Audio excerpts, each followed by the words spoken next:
Sometimes a baby's hip may be loose or dislocated. This is called developmental dysplasia of the hip or DDH. The hip is made up of a bone, the femur, and the sockets, the acetabulum. They support the weight while in motion and standing still. At birth, the hip is mostly made up of flexible cartilage, which is slowly replaced by bone until adulthood. Because cartilage is less dense than bone, it doesn't show up on X-rays, which is why an X-ray of the hip looks so strange. As they grow, the head of the femur and the socket puts pressure on each other, forming a close-fitting joint. But in DDH, the sockets may be too shallow or dysplastic, which keeps the joints from forming normally. DDH has a range of severity from stable to dislocated. In stable DDH, the head of the femur cannot be dislocated despite the shallow socket. It affects about 1 in 100.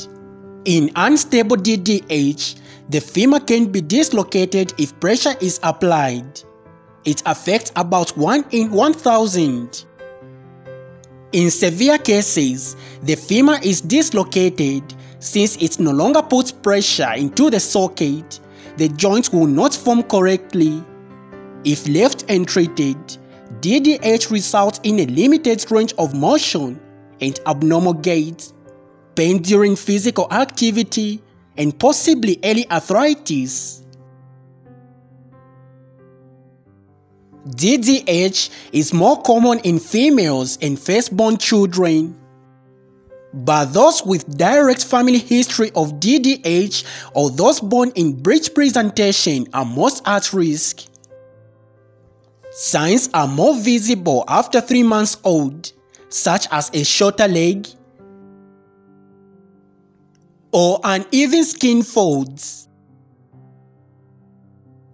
Once walking, the child may limp, waddle, or walk on the toes on the affected side.